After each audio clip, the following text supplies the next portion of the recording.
Lupit, ano? Hindi. Tapos, ang sigaw ng mga pink tae, ikulong na yan. Ikulong na yan. Sino nga ikukulong? Alam nyo kung bakit nagkaganire. Kasi siguro, malamang sa malamang, pinag-inita nila yung DepEd kasi nandyan si BP Sara noon. Di ba? Para pilayan nila ang DepEd, hindi nila gumawa ng classroom. Ganyan po sila namumulitika sa bayan natin. Kawawa ho. Alam mo, no wonder this country will have no future. Mga matanong, tapos saka nyo ipapa-live stream. Ano pa ila-live stream nyo dyan? Naimbitahan nyo na yung mga dapat imbitahan. Hindi. Kayo, sige, tanongin ko kayo. Ano pa ila-live stream nila dyan? Oh, papapuntahin nyo ba uli si Romualdez dyan? Oh, hindi nyo nga mapatawag si Saldicon, tagal yung pa-cancel yung passport. Init ng ulo mo, banat baya, kasi nga kakabuisit Oh, para bagang niloloko talaga tayo Napaka-perfect nun yung aanuin mo pa yung damo kung wala na si si Marcos tuloy siguro tatanggalin ng korap sa Pilipinas. Nasarap mangarap, ano? Mamatay lahat ng korap, kainin ng lupa. Ganon. Siguro iilan na lang tayo matitira. Dinaig pa ang rapture.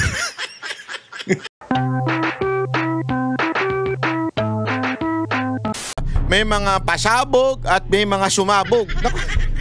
Bakit sumabog? Di naman sumabog, Banatbay. Nasunog lang. Ikaw naman, Banatbay. Hindi kasi may pasabog ang ICI na kesyo ila-live stream na daw nila after anak ng weteng. Pagkatapos matapos ni Romualdez, ila-live stream nyo na, mga animal! Naku po, wala ka talaga kayong kwenta. Gago! Ay sus! Ay sus! Nakakairita, no? Pagkatapos mag-appear ni Romualdez, ngayon nyo lang napag-desisyon na ila-live stream. Sabi nga, aanuhin mo pa ang manok kung patay na ang buhaya. Hindi. Walang gano'n. Anuhin mo pa ang damo kung patay na ang kabayo. Yun ang sabi, di ba? Yun yung kasabihan. May sarili tayong version. Anuhin mo yung manok, kasi manok pinakakain sa buhaya, di ba? Anuhin mo yung manok kung patay na yung buhaya. Kayo naman, pinag-uuto nyo yung mga Pilipino, buti na lang may social media. Hindi kasi mamaya papaliwanag natin na unya, relax lang. Masyado ka mainit, Banatbay. Sisimula pala, nag-iinit na ulo mo. Kasi naman nakakainit ng ulo yun. Nung pagkagising ko, sarap-sarap ng sleep ko. Talagang, sarap. Matangin na pagbasa ko. Ila-live stream na. Para ka tayong ginago Alam mo kung bakit tayo parang ginago? Paliwanag ko sa inyo Mas okay na sana kung pinanindigan nyo Okay na sana kung pinanindigan nyo na ayaw namin mapunta to sa politika, ayaw namin to, kaya pa-private na lang namin itong usapin na ito. Okay na Di ba? Parang, sige na nga, wala tayong magawa. Ganyan talaga buhay ang ginawa ninyo, hinayaan nyo muna na matanong yung mga matanong, tapos saka nyo ipapa-live stream. Ano pa ila-live stream nyo dyan? Naimbitahan nyo na yung mga dapat imbitahan. Hindi. Kayo, sige, tanongin ko kayo. Ano pa ila-live stream nila dyan? Oh, papapuntahin nyo ba uli si Romualdez dyan? Oh, hindi nyo nga mapatawag si Saldicon, tagal yung pa-cancel yung passport. Init ng ulo mo, Banatbay kasi nga kakabuisit Oh, para bagang niloloko talaga tayo Napaka-perfect nun yung aanuin mo pa yung damo kung wala na si Marcos tuloy Sorry. Then nakita ko kasi yung picture ni Marcos dito. Aanuin mo pa yung damo kung wala na ang kabayo. Gago! Ay sus, Banatbay. Ikaw talaga, bumanat ka na naman. Hindi kasi nakakabuisit Hindi ko ba kayo nabibuisit? Ilagay nyo nga dyan sa comment section kung ako lang nabuisit. Nabuisit ako Diba? Para mas okay na, panindigan na nga yan. Ganyan na talaga, wala tayong magawa Talagang para hindi mamulitika, wala sa politika, ganun Kaya lang mas lalo tayo niloko Imbitahan natin si Romualdez 2 beses. Pagkatapos yan, tsaka natin announce na pwede ng live stream. Ewan! Sabi nga, Pilipinas, ang hirap mong mahalin. Buti na lang maraming kamahal-mahal sa Pilipinas. Yeah. I mean, lugar. Kayo naman. Madami tayong mga magagandang lugar na pwedeng puntahan. Di ba? Anyway, ito, pag-usapan na natin yan. Ila-live stream daw. Ano ba sasabi nyo, mga banateros? Comment nga kayo habang pinapanood natin to. Pasok. Justice Andres Reyes, you have the floor, sir. Yes, I'd like to thank Senator Pangilinan, Animo, and Senate President Vicente Soto for this invitation. We thank you because... Pareho kaya sila ng sponsor ni Marcoleta?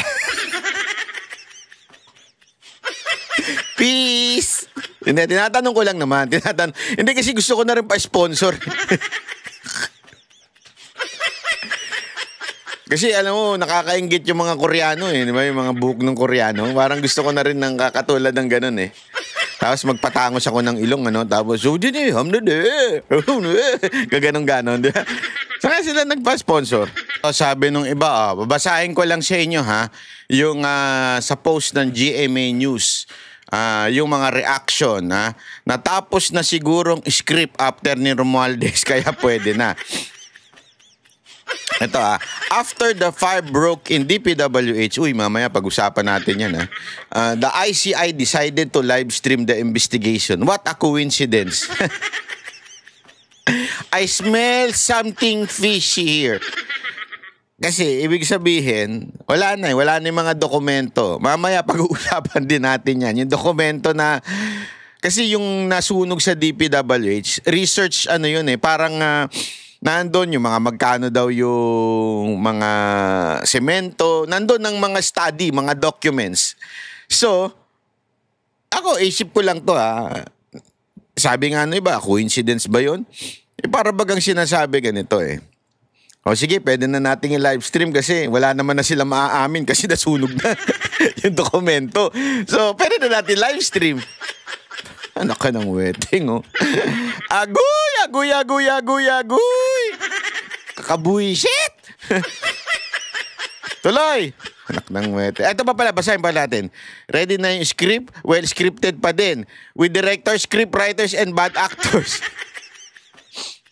Nakatanggap-tanggap yun Katanggap-tanggap yung live stream nyo Naluto na nila yan. Should have been done since day one. At sabi pa nga nung isa, to be fair, they need to replay all the previous and unseen hearings. Naku po, may AI Paano ko na-AI na yun? Of course, sabi nito, after the initial appearance of Romualdez. Sabi naman ni Andaya, Randy Anday, dapat pala binabasa ko yung pangalan, baka sabihin nyo ini-invento ko nalatag na script, pwede na i-live, sunog na din ng evidence. Agoy! Larry Branzuela, producer, director, scriptwriter, and artist are now on board and ready pair. The Bluetooth device is ready to war. Ika nga. Sabi naman ni Marie Vargas, all Crocs mark safe na. Sabi naman ni Carlo, pwede rin po ba i-live stream yung previous proceeding nyo? Kasi if it was recorded rin, di ba? Mamali. Di ba? Sus, patay kayo ngayon. Yari kayo ngayon. Ayan, puro ganun. Dapat i-broadcast din ang previous talk, especially with this Kaya couple. Justice delayed is justice denied. Di ba? Ang ganda nun, Tama nga naman. Delayed na yung pag-live stream nyo. Tapos, after nasunog, wow, kapal.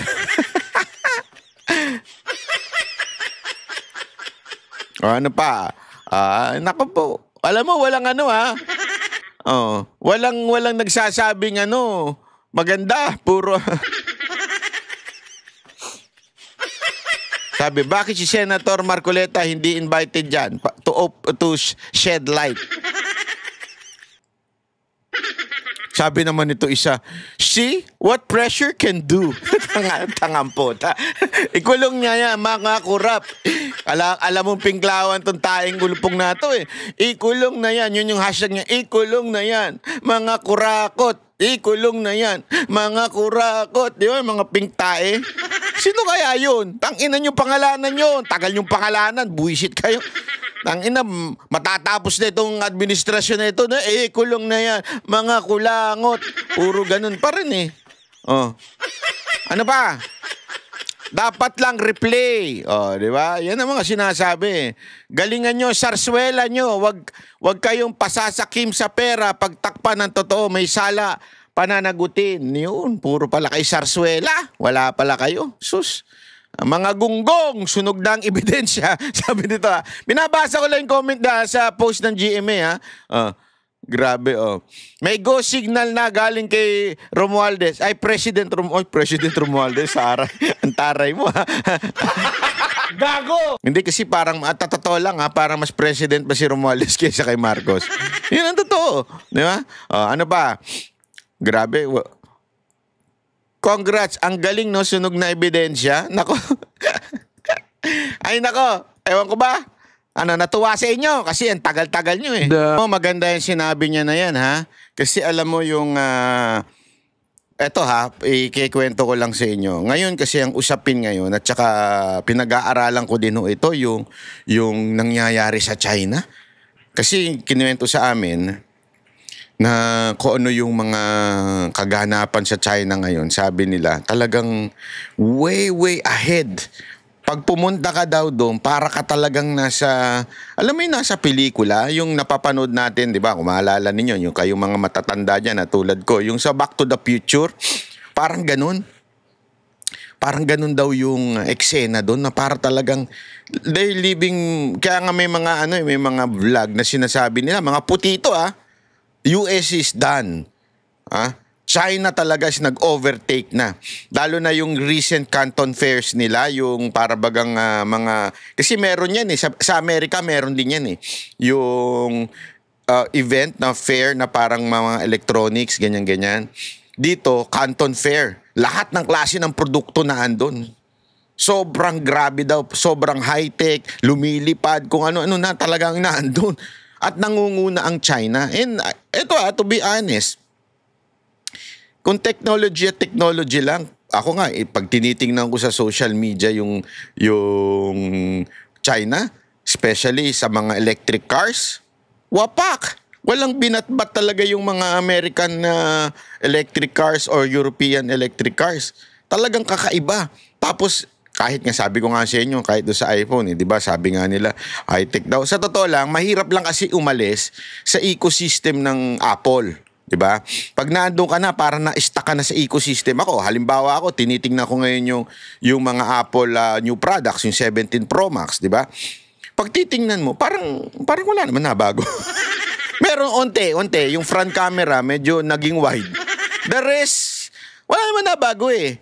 Pero pag gayon, tingnan ninyo yung mga China phone, ay grabe. Sabi ko, bakit hindi naisip ng Apple to? Bakit hindi nakikita ng, di ba yung meron doon yung sa Xiaomi, yung same name nga, yung 17 Pro Max nila, nandun na sa likod yung screen. So, hindi ka na magtsatsaga sa front camera. Yung ba mga gano'n na antitindi ng mga technology. Bakit ko sinasabi to? Kasi talagang nangunguna na ang China. But, if you would see the history of China, although now, they are capitalist communist, but ibig sabihin ng capitalist, sa madaling salita, ganito yan eh. Sila, pag sinabi ng nila, ng presidente nila o yung kanilang pinuno, gagawin. Pag pinarusahan ng may mga kasalanan, mangyayari. Alam nyo kung bakit? Dati kasi sobrang communist lang nila eh. Ganon. Pero ngayon, nag-open na talaga sila. Ang tindi na ng kanilang ginagawa. It's because of this anti-corruption na agency ba yan? O di ko alam kung departamento ba yan o agency yan. Pero because of that anti-corruption, natanggal ang mga korap at umasenso yung bayan nila. Sabi ko nga, kung siguro tatanggalin ng korap sa Pilipinas, nasarap mangarap mamatay lahat ng korap, kainin ng lupa. Ganon. Siguro iilan na lang tayo matitira. Dinaig pa ang rapture. Hindi, di ba? Halimbawa lang na rapture, di ba? Alam niyo may rapture, di ba? Basta yung mga full gospel Christian na alam niyo ibig sabihin na rapture. Baka mas maraming pang mababawasan sa Pilipinas kung biglang kainin ng lupa ang ang mga kurap, no? Kasi kurap as hanggang sa kailalim-laliman, kurap ang mga Pilipino. Sa mga barangay na lang, kurap na yan eh. Ay, sabi ko sa inyo, ilang beses na kami nag-participate sa mga eleksyon. Grabe, mula barangay, mula tanod, kurap.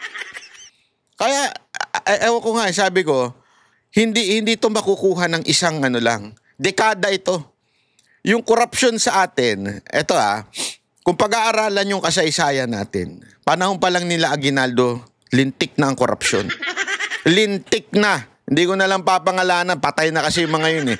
Pero lintik na ang korupsyon, pinagbebenta tayo, lintik na ho. Kaya kung iisipin mo, kung dekada na ang korupsyon nangyayari noon pa lang, paano mo yan babawiin ng isang pagkakataon o isang termino? Imposible.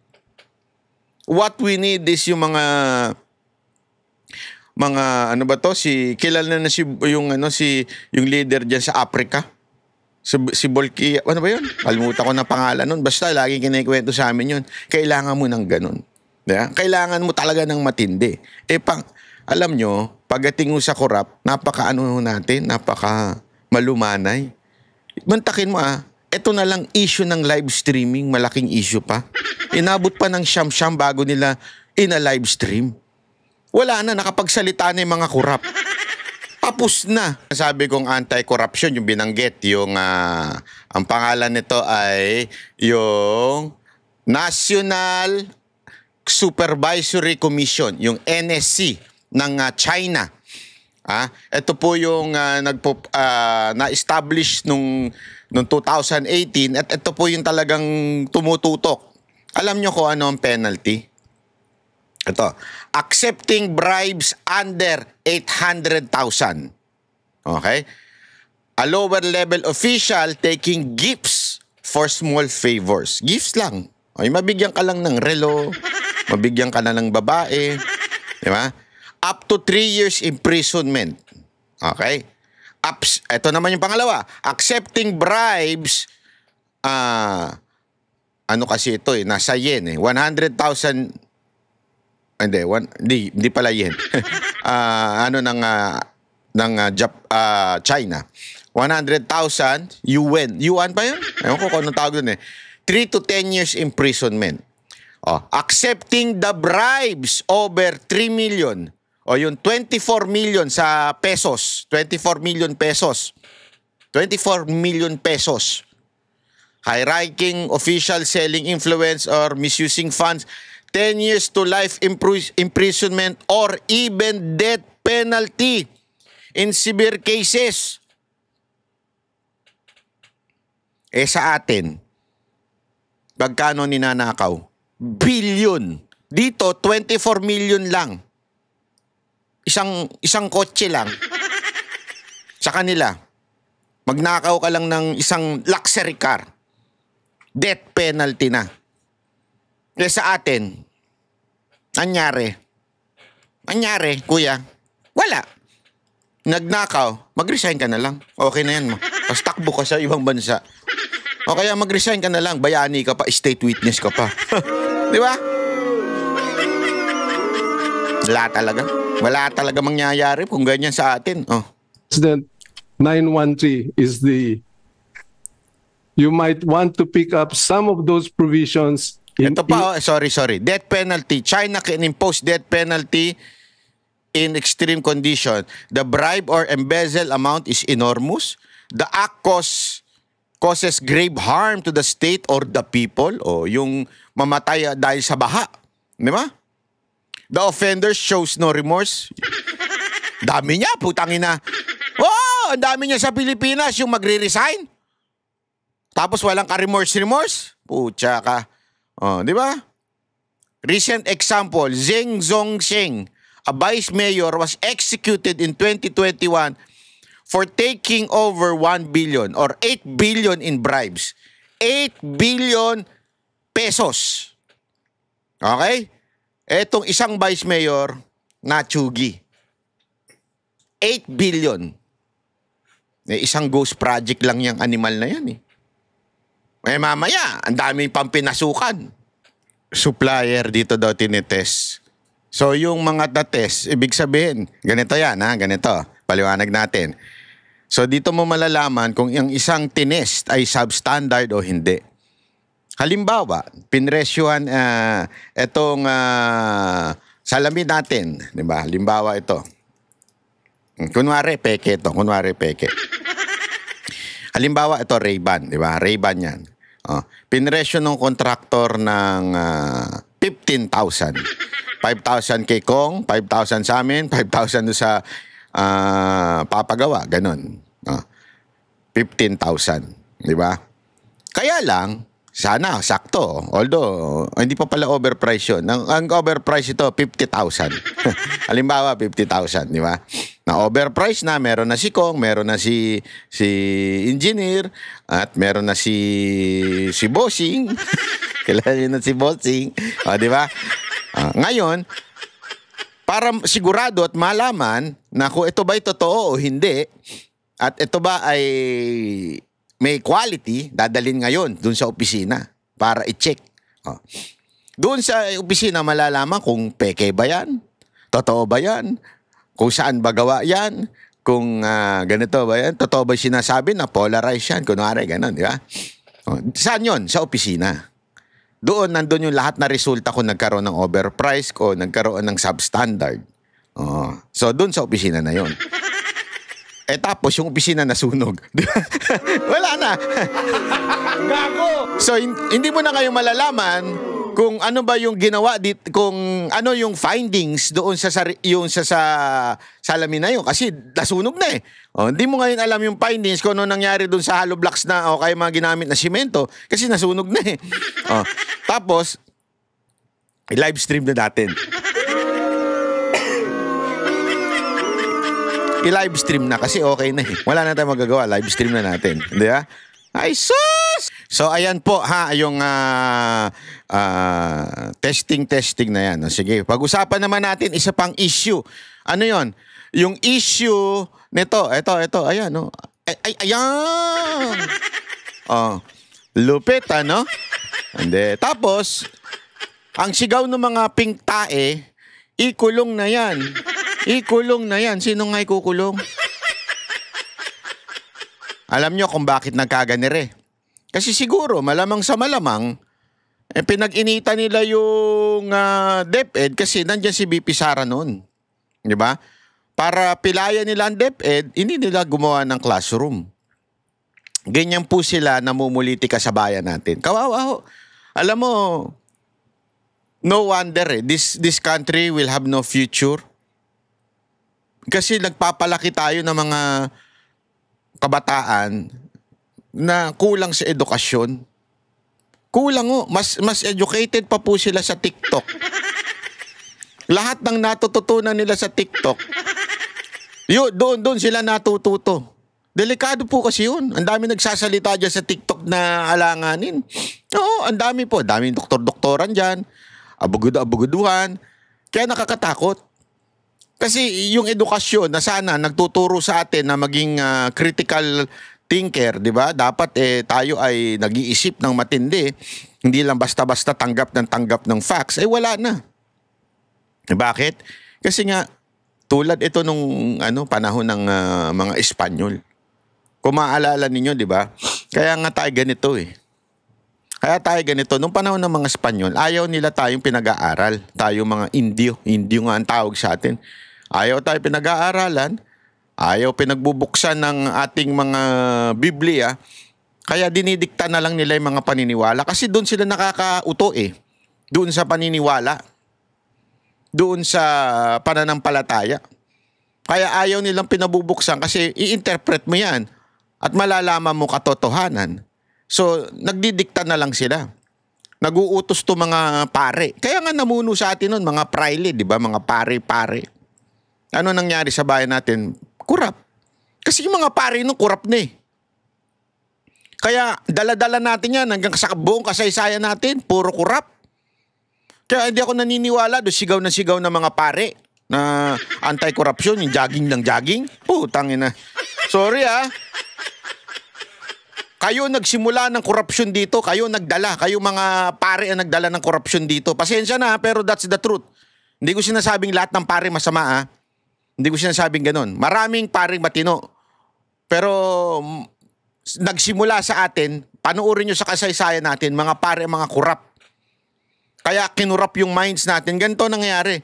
Ginawa nila tayong tanga nun. Indio, ayaw nga tayo pinag-aaral eh. Diba? Nililimitahan nga eh. Ganyan ang ginagawa ng mga politiko ngayon. Kaya nga wala ang focus sa pag-aaral. Wala ang focus sa edukasyon. Ano focus? Kumulimbat ng napakaraming proyekto. Na kahit nga hindi kailangan ng tulay, may tulay. Flood control, hindi naman bumabaha. Nung nilagyan, lalong bumaha. Ang daming ganyan na napanood ko yun. Dati naman, hindi daw bumabaha sa kanila. Nung nagkaroon ng flood control, lalong bumaha. Kasi nga, lagay ng lagay eh. Kung ano-ano hinaharang-harang. O hindi pinag-aralan, basta lang magka-proyekto. Yan ang priority ng gobyerno kaysa pag-aaral. Kaya tingnan nyo, ang daming Jensin Bobo. Hindi, alam mo, hindi ako nagbibiro Pasensya na kung may compare ko yung henerasyon ko at saka henerasyon ng mga kabataan ngayon. Ngayon, ang dami dyan yung talitalinuhan, galing-galingan. Subukan mong maplatan yan.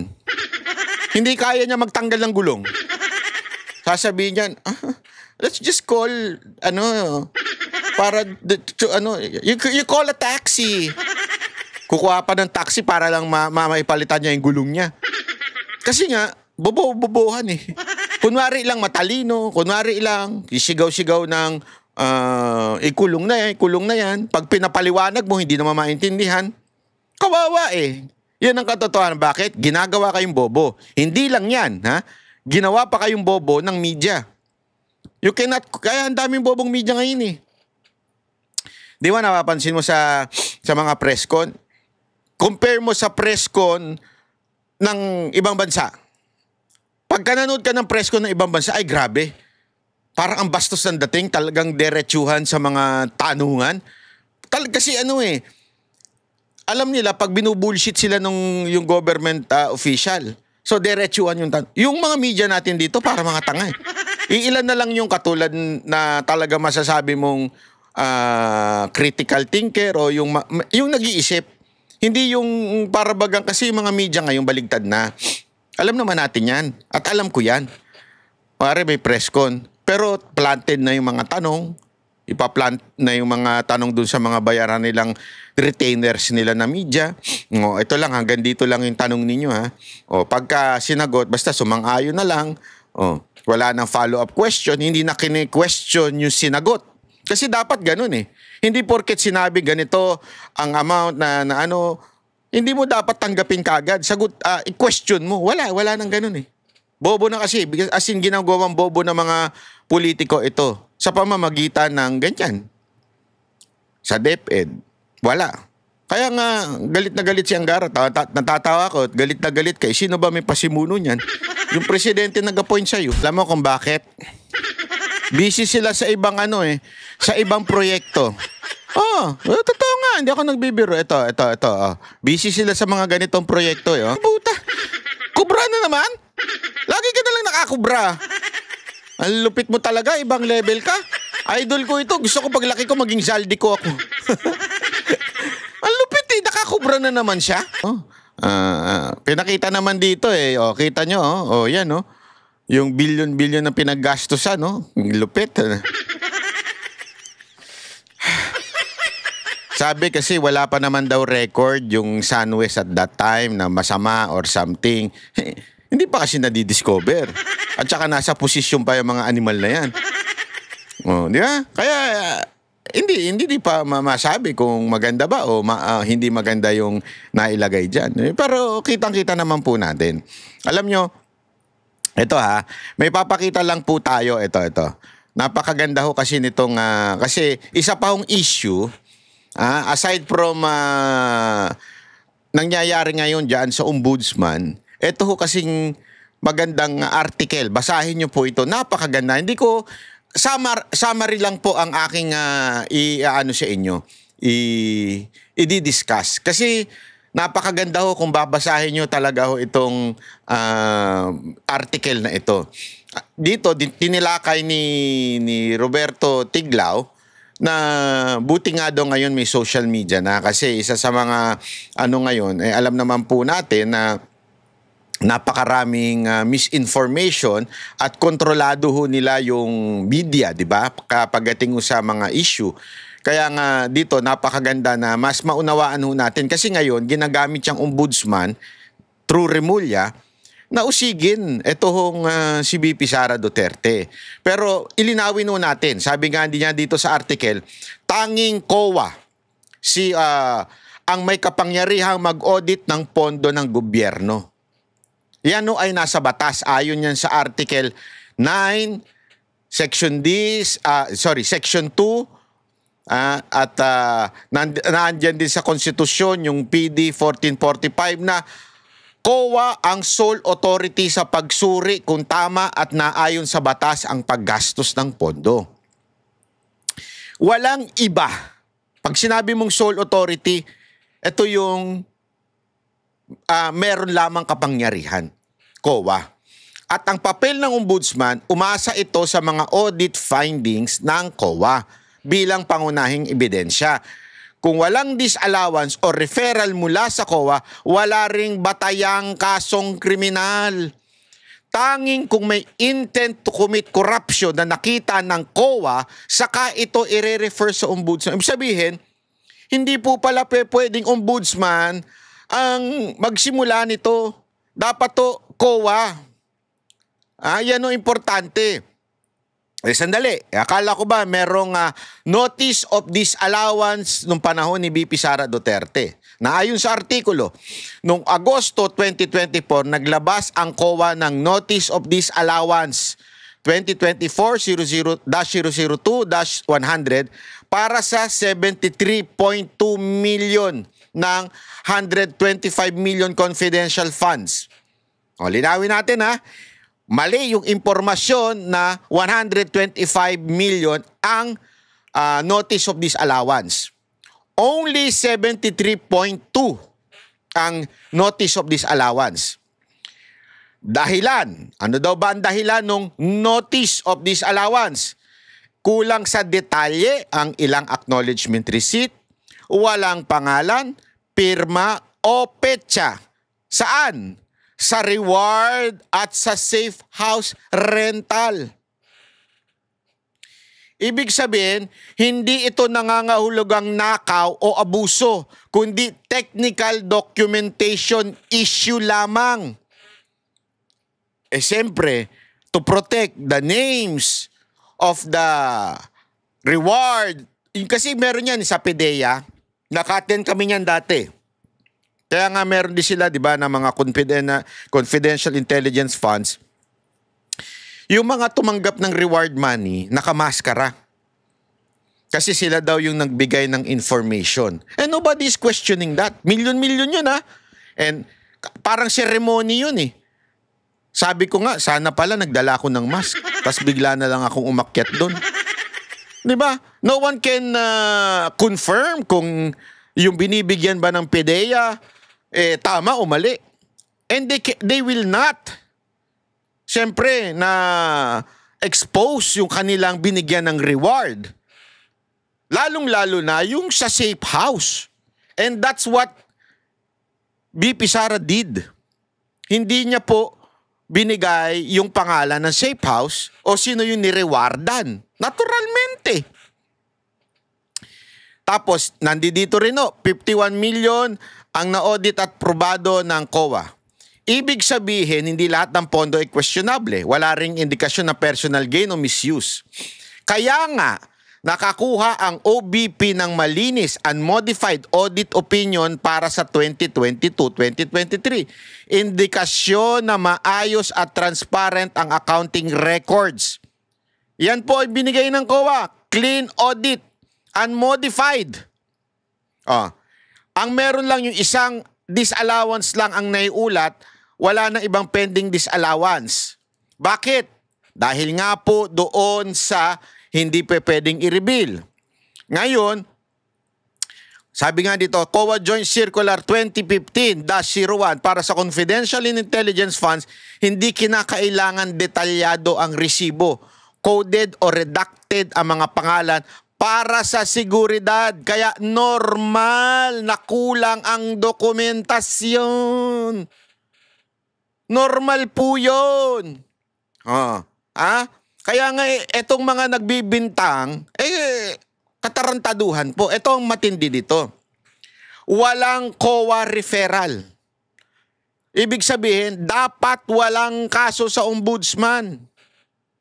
Ang issue ay accounting matter, hindi graft case. COA's clean audit at walang finding ng corruption ang pinakamalakas na ebidensya na legal at tama ang paggastos na pondo. Ang konklusyon, ang 125 issue ay pinalaki sa media at ginamit sa politika. Particular na, dagdag ko na lang to. Particular na si Martin Romualdez. Gago! Ang COA at ombudsman na hindi pa nagdedeklara ng anumang korupsyon kaya hindi ito maaring ituring na kaso ng katiwalian sa batas. Kaya nga dapat to, bantayan natin dito, malinaw sa article ni Roberto Tiglao na sinasabi COA ang may sole authority. Kung sinabi ng COA, oy, merong questionable at kaduda-dudang korupsyon o maaring probable cause of corruption dito sa issue na to, yan, pwede sigurong gumalaw na ang ombudsman. Hindi ho pinagagalaw ang ombudsman nang wala namang COA report na masama. Ang sinasabi lang dito, nagkaroon lang ng hindi pagsisiwalat ng pangalan nung mga binigyan ng reward at nung kanilang safe house. Which is, again, it's a normal na gawain. Hindi sinasabi ang safe house. Saan kayo nakakita safe house na ibinulgar? Remember, every document that is presented to COA can be seen by the public, can be exposed. So bakit mo isasabihin dyan? Bakit mo isasabihin na, dito namin itinira sa kondo na ito, o dito namin tinira sa bahay bakasyunan dito. Saan ka nakakita ng ganun? O sino yung binigyan ng reward? Si Juan de la Cruz, si June de la Cruz, at saka si Ray de la Cruz. Sa nakatira ngayon sa ganito. May tarantado ba kayo? So pinalaki lang ho ito ng media. At ngayon, mukhang yan ang pupuntiryahin ng ombudsman kahit wala pong masamang report mula sa COA. Naku po. Kakaiba talaga itong gobyerno natin. Kaya bantayan po natin itong si Remulla dahil yan na po ang kanilang last bet. Actually, 'di ba sabi nga ni Amy, 'di ba? Yung PI, tapos yung impeachment, pareho mga hindi nagtagumpay. Tapos eto ngayon, etong ombudsman. Ako feeling ko meron pang pang-apat . At actually, naikwento sa akin, hindi ko na lang sasabihin sa inyo, pero naikwento sa akin to. May pang-apat. Dahil daw, di umano, allegedly, from a very confident, very reliable source.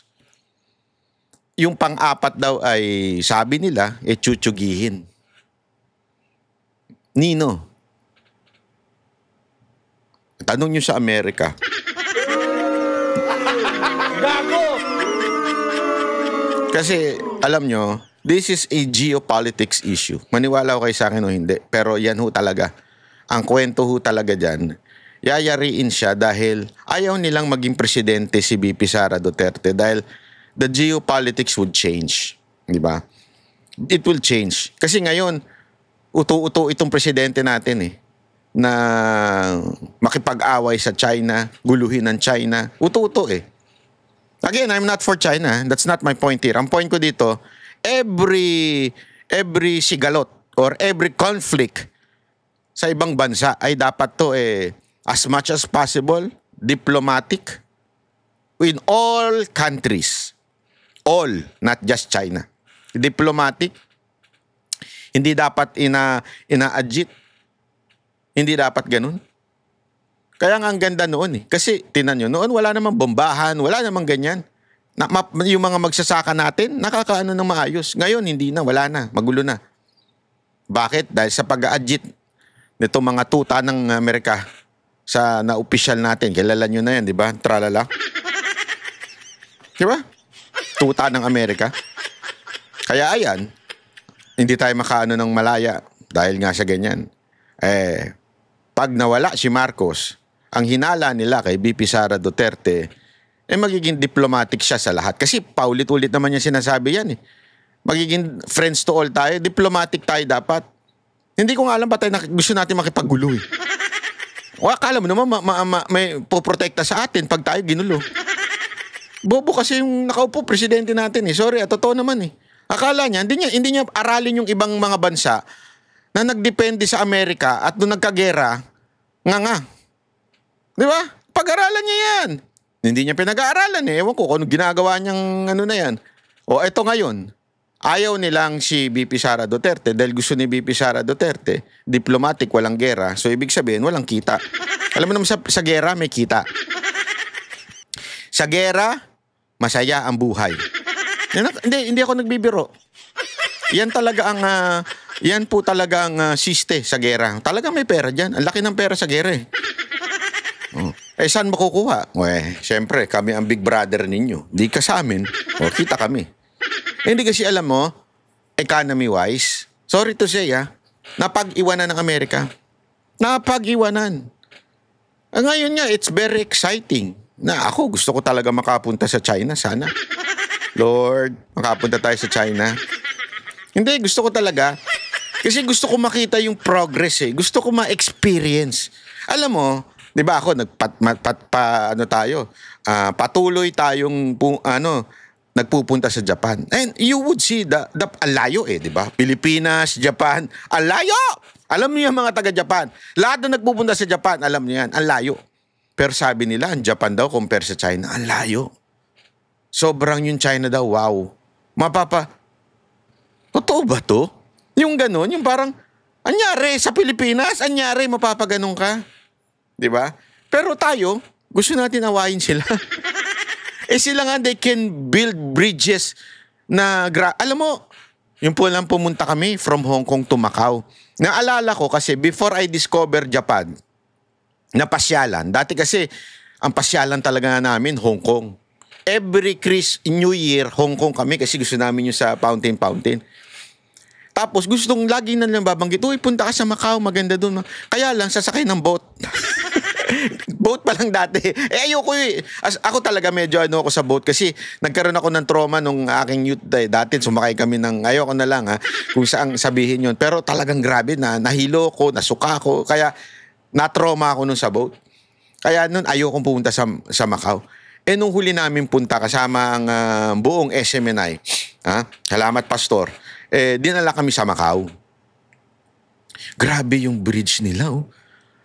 Alam mo yun, parang, paano nangyari to? Himala. Alam mo yun, parang nangyari na tinawid nyo sa dagat na alayo nung dagat. Isang oras mahigit, bridge. Papunta doon. Sabi ko nga, eto, minsan nagbibiro-biro ako. Sa loob-loob po, nangangarap ako na ang EDSA sana magkaroon ng Skyway. Kasi nakakatuwa yung Skyway, di ba? From Balintawak, going to South Expressway, di ba? Yung ganun, ang layo, ang lupit, di ba? Sabi mo, ganda naman ito. Okay to, panalo to. Tandaan nyo kay Pangulong Duterte yan. Diba? Ganun kalayo. Talaga lusot ka sa Maynila. Panalo, papuntang Quirino, lahat nandun na. Sabi ko, ang ganda siguro kung meron sa EDSA, no? Binibiro-biro ko yung mga kaibigan ko. Kaya sabi nila, saan mo padadaanin yan? Kasi nandun na yung MRT, di ba? Nandun na yung, paano saan padaan? Pero isipin mo kung meron mula sa Pasay, papuntang EDSA, papuntang hanggang dun sa SM North. Yeah? Imaginein mo, merong Skyway papunta doon. No, hanggang Balintawak na, mas maganda. Imaginein mo, ang bilis na sana ng takbo natin. Wala na yung mga kamote kasi Skyway. Di ba? Yung mabilisan na lang talaga ang takbuhan. Ang saya nun, di ba? Isipin mo yun. Sabi ko nga, Himalayan. Sabi ng mga kaibigan ko din, Himalayan. Saan mo padadaanin yan? sa mga gusali. Yung, di ba, marami tayong ano. Pero, mga kaibigan, sa China kaya yun. Meron nga sa China, bumubutas ng gusali. Nasa yung papasok sa gusali, tapos yung bridge, yung building nandun. Di ba? May isipin mo, tsaka ganun-ganun yung, pag tiningnan mo yung kanilang highway, yung mga bridge nila, para kang nasa pelikula. Alam mo yung nasa pelikula na mga Robocop, mga ganun? Ha? Ganun. And they did it for how many years lang? You know why? Because of no corruption. Tayo, anong pinoproblema natin? Live stream. Putang ina niyan, shit. Hanggang ngayon, kaya tuloy pinagtatawanan na tayo, tapos na lahat na magte-testify, lahat na ng investigasyon, tapos na, tsaka nyo ila-live stream. Tapos, sunog na ang lahat ng pagkukuhanan ng, siguro, hindi naman lahat, mostly, documents ng about sa mga substandard materials. Wala na. Kaya nga, ang talaga patay na ang kabayo, tama, patay na ang kabayo, aanin mo pa ang damo kung patay na ang kabayo. Aanin mo pa ang manok kung patay na ang buhaya. Yan ang Banateros, boses ng ordinaryong Pilipino. Banateros ay walang